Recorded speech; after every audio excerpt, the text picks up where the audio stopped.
Welcome to In the Telling, a Black family podcast. Join us twice a month for stories about the Black family experience from people just like you. Family lore, saving personal and family records, connecting family stories to communities, researching archival institutions, connecting family histories to larger historical events and trends, you name it. We also want to tell you about NAP's scholarship. As archivists, we understand that access means everything, to information and to opportunities. One of the ways new and independent archivists can build their skill sets is to be active in professional organizations. We know that the Society of American Archivists is an important platform for archivists to network, share ideas with peers, to attend workshops, and so much more. To apply, go to our website, nomadicarchivistproject.com, for details about the scholarship today. Thanks, Stephen. I'd like to welcome our guest today, Alexis Pauline Gumbs, who is a queer Black feminist scholar and writer. She is the author of Spill Scenes of Black Feminist Fugitivity, Archive After the End of the World, and Dub Finding Ceremony. Alexis is also the co-editor of Revolutionary Mothering, Love on the Front Lines, and was the first person to research in the archival papers of Audre Lorde at Spelman College, June Jordan at Harvard University, and Lucille Clifton at Emory University during her research for her dissertation, We Can Learn to Mother Ourselves.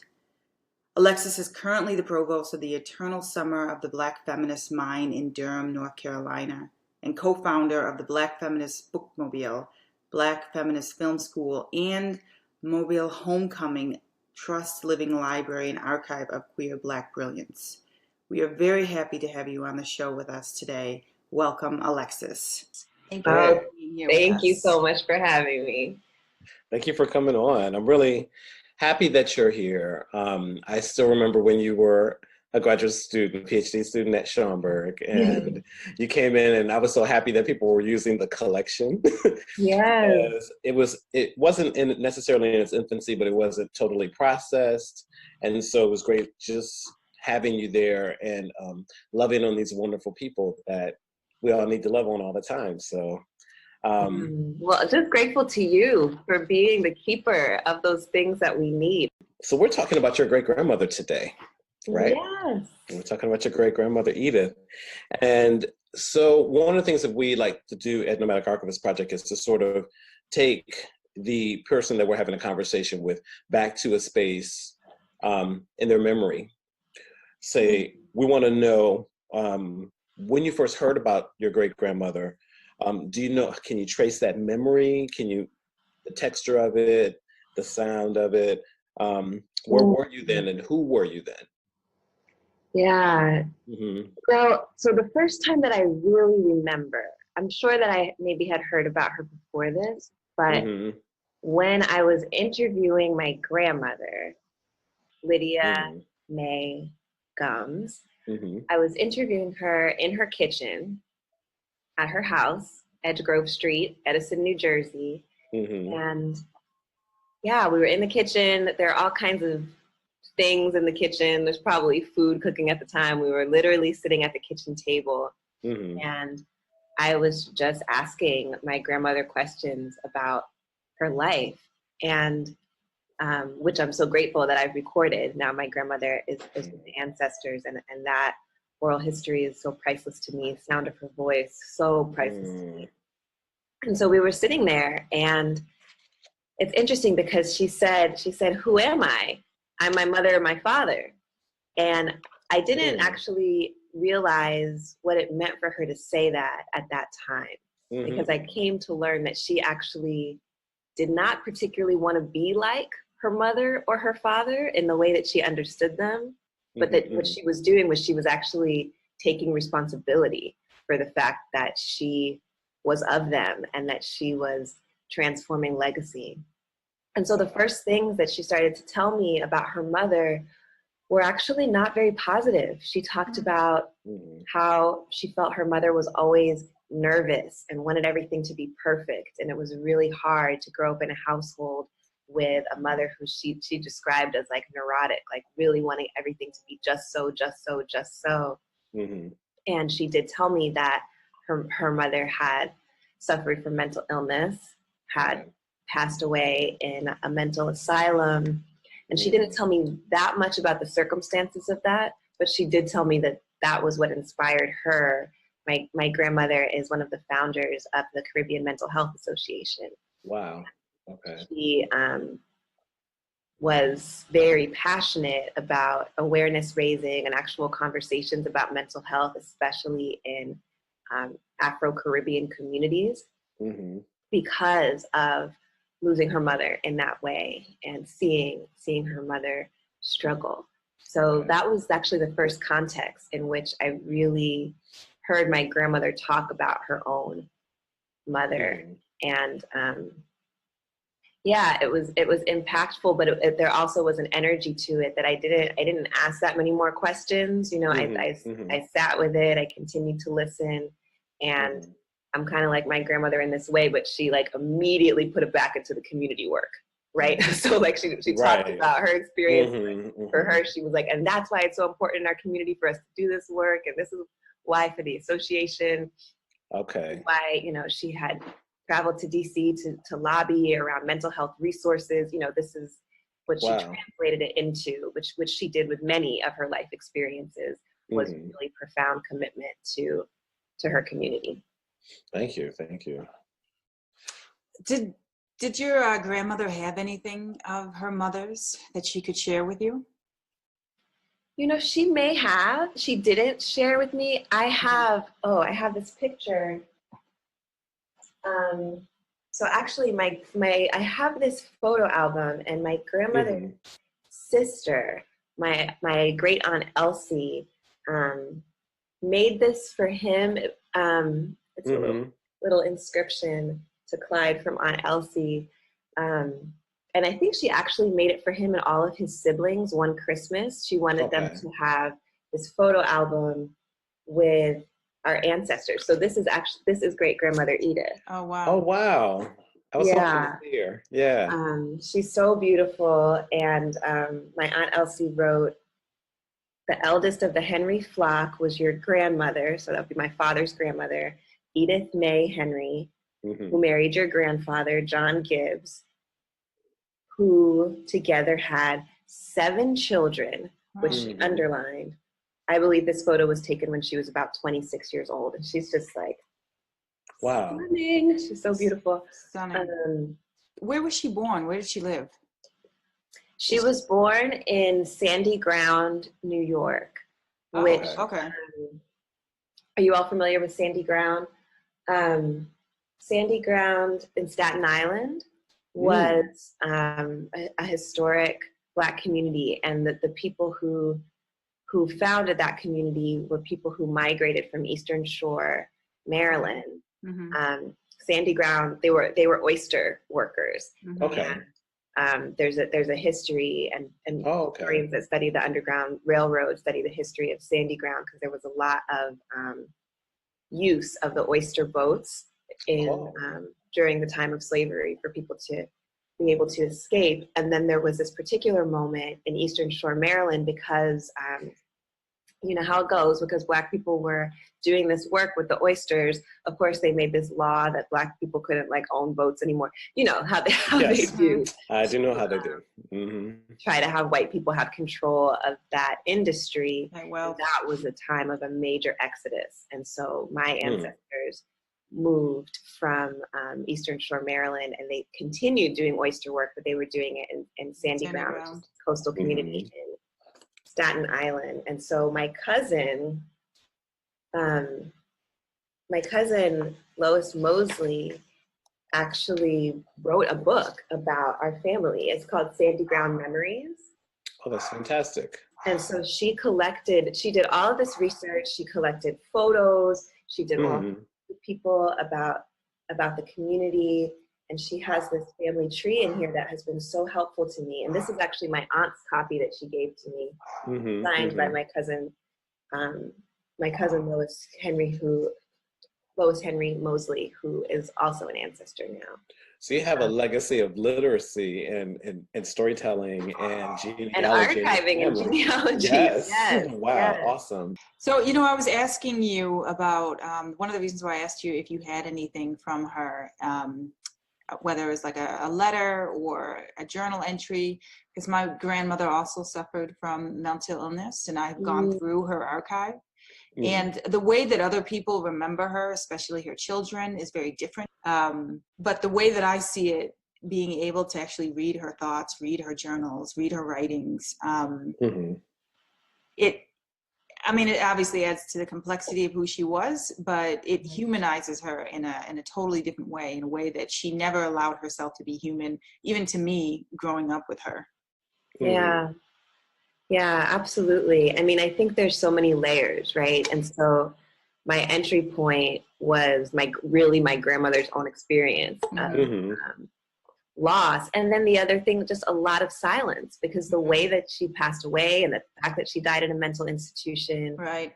She's not the only woman in my lineage who was institutionalized in a mental institution. And that's something that I had to actually go back and ask about and really take on for myself.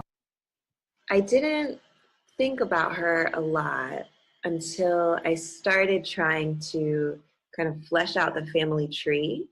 And that's when I started looking at census records on history. And I found this particular census record, and it's interesting because as I said, my great aunt underlined 7 children. I did not know there to be 7 children. I knew my grandmother to have 3 sisters, and so that would be 4 children. Yeah. Okay. So I didn't know anything about any other children. So I'm reading these census records, and there's John Gibbs Jr., like a young boy who's part of the household. And I was like, who is John Gibbs? I don't have any great uncle named John. And I asked my Aunt Una about it, who is also a genealogist and definitely a keeper of our family history. And she said, oh, yes, your grandmother did give birth to 3 sons, and none of them survived. Oh. And this John Gibbs, who I found in the census, he is the person who survived the longest. But when he was born, my aunt says that what happened was that the midwife held him back, and he suffered a spinal injury, and he had a severe cognitive disability. And so though he survived the longest, he was severely disabled.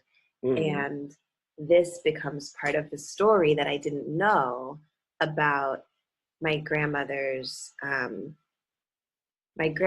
death, because then my aunt started to tell me the story. She would say, yes, everyone said she died of a broken heart, and this is what happened. And so she was that's a lot of loss. Yeah, the way that it went down was that she was raising her family, including her son, John Gibbs Jr., who was disabled, and yet my great-grandfather, John Gibbs Sr., continually pressured her to put him into an institution. And her belief was, I'm his mother, I'm the one who's supposed to take care of him. But my great-grandfather, John Gibbs, was, he was the first person to own an automobile in the Black community in Perth Amboy where he lived. He was one of the founders of the church. He had his own business with coal and ice, and there was something about the image of his family that he was actually pressuring her over and over again to put him in an institution. And finally, they did put him in an institution, and he died there within 24 hours. Wow. Oh. And so we know now that there's a history of, abuse in institutions that are supposedly, take care for folks with disabilities. There's disability justice movement has really brought light to and raised the issue of disabled family members being hidden away and forgotten. And this is literally a person who was forgotten. I never even knew he existed. Right. And when that happened, my great-grandmother Edith never recovered from that because she had gone against what she felt, which was that they needed to be together, and that, in order for him to be safe, in order for him to be cared for, he needed to be with her. And from her perspective, she was right. And she never should have, she never should have gone along with this. She never should have allowed him to be placed in an institution. And then she ended up in a mental institution, and she never left there. She never recovered from that heartbreak.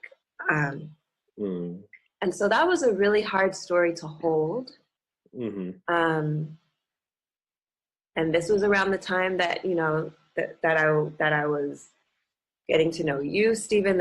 I was in graduate school. I was learning a lot about how to do research, and my aunt told me this, and I think she knew I was ready to hold it in a particular way, and I was also overwhelmed, and I started getting these terrible headaches, and I realized that I really needed to think about my spiritual relationship to all of this, to the disability injustice, to this ancestor I didn't know I had, to my great-grandmother and what she went through. And I started to just decide, that I wanted to honor her, and I needed to think about in my own life what it meant to be a woman, a creative woman who trusted myself more than patriarchy, more than the institutions that would try to limit me. Like, how could I live a life where I really got to do what she ultimately wasn't allowed to do, which is to trust and listen to my own spirit and allow that to be the major guiding force in the decisions of my life. And I realized earlier generations of women in my family, being Black women in, early 1900s, did not have that freedom. Ability, right.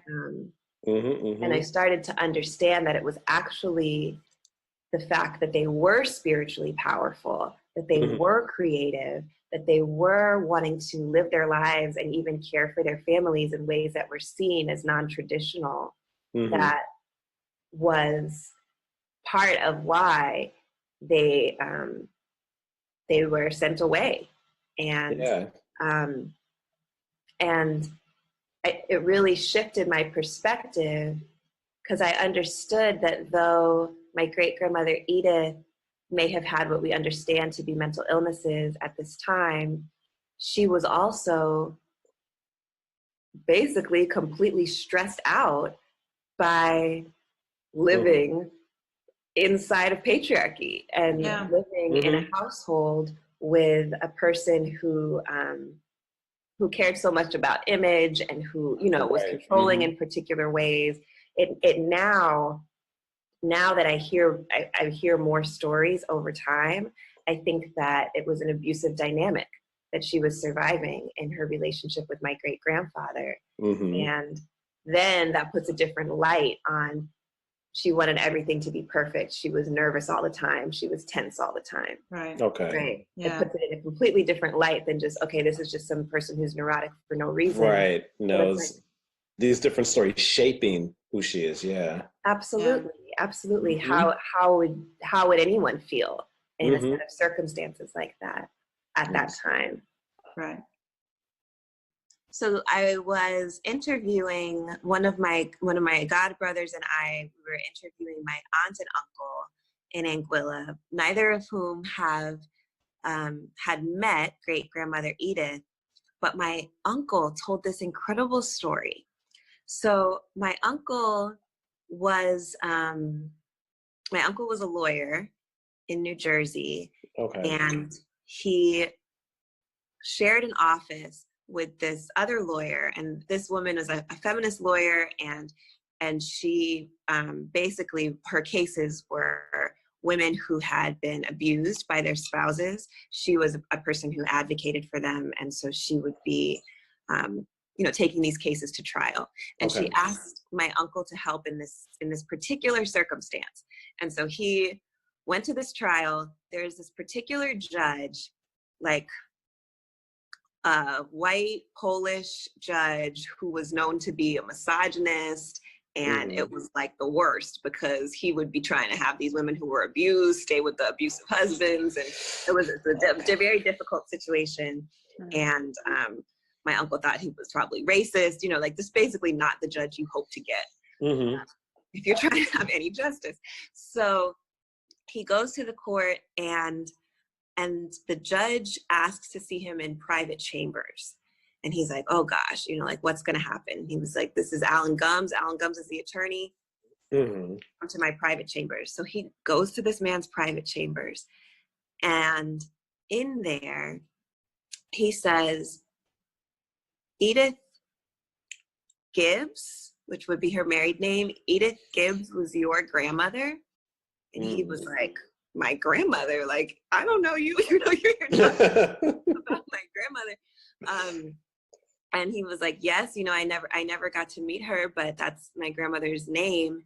And this judge said, Edith Gibbs is the woman who I love most in the world, other than my own mother.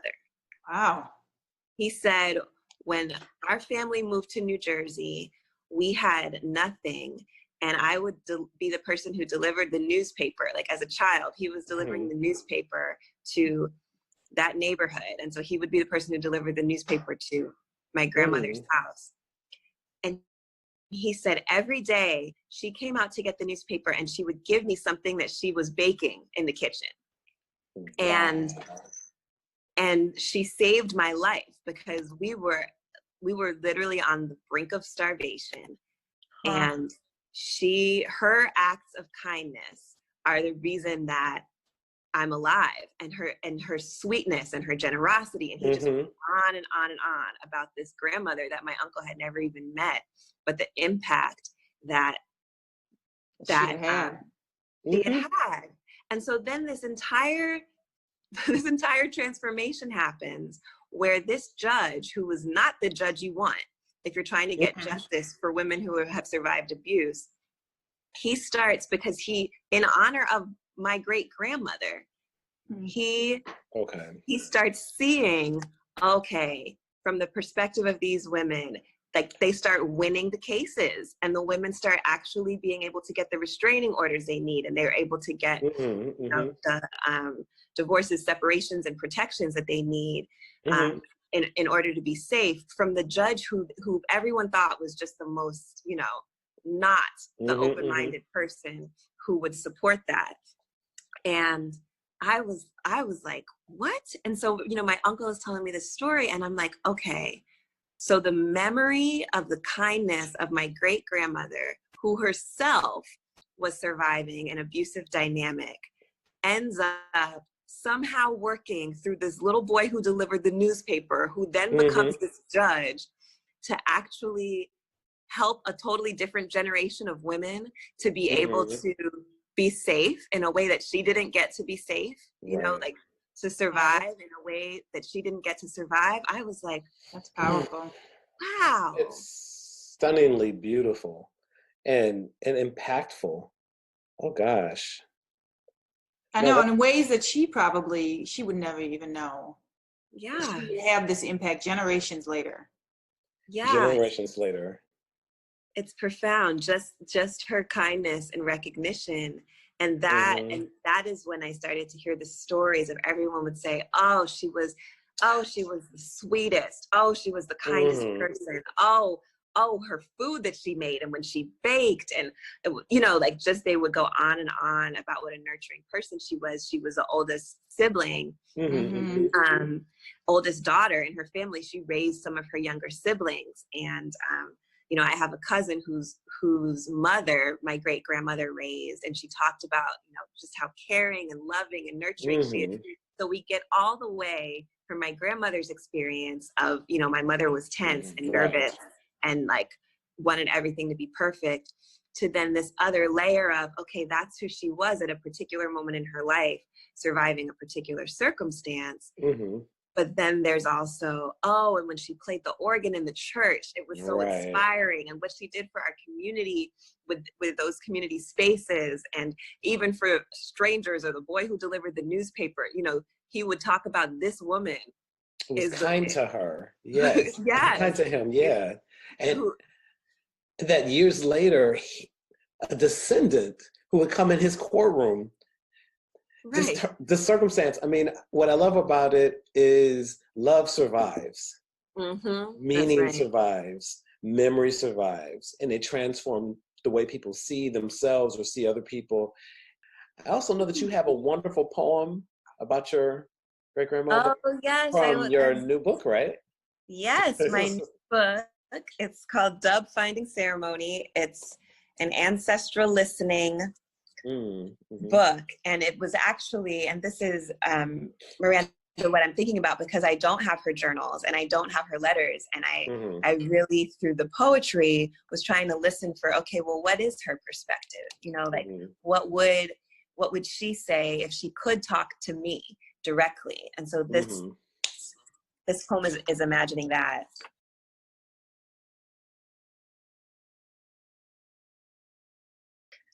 I thought, at least in my house, I could make everything right. I could make everything clean. I could make everything bright, at least in my house. But even in my house, there was night. And at night, I had dreams. And at night, I couldn't scream because it would wake the children up. So I saved the shards in my throat. And they became the edge I used all day to get those same children to clean up and pick up and sit up and stop and obey. Because I had this daydream that in my own house, I could make everything okay. And for me, that was linked to looking a certain way. I wouldn't say artist. I wouldn't say that. I would say someone who sees. And I didn't know until you told me that the people who see are the people who clean.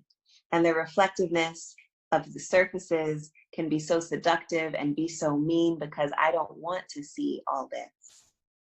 And if shining the silver means you will see chains, you have to do something to protect your brain. So make the kids do it.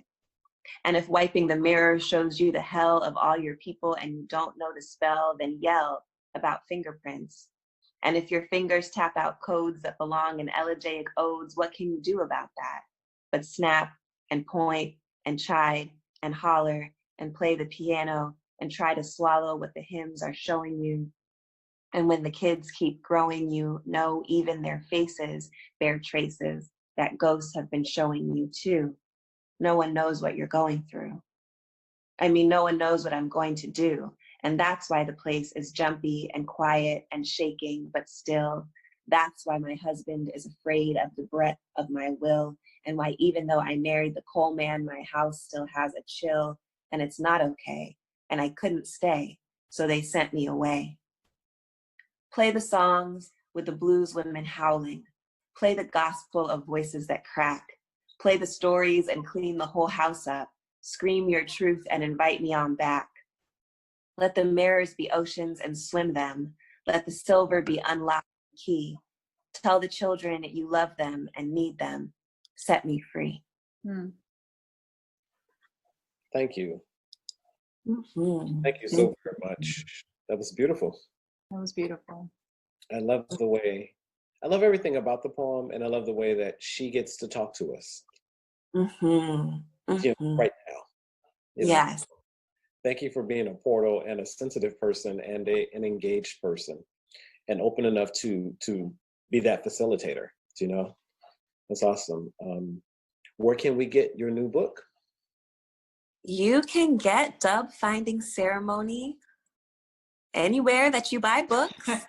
It's published by Duke University Press, so you can get it on their website. That's one of the fastest way. But you can still get it from your favorite local independent bookstore in person or online. Lovely. Or at the library. And definitely at the library. Yes. Thank you so much for coming, sharing your story today and talking about your great-grandmother. It's been a real delight to have the chance to get to know more about her through your eyes. So thank you for being here. Absolutely. Thank you for the opportunity to bring her voice.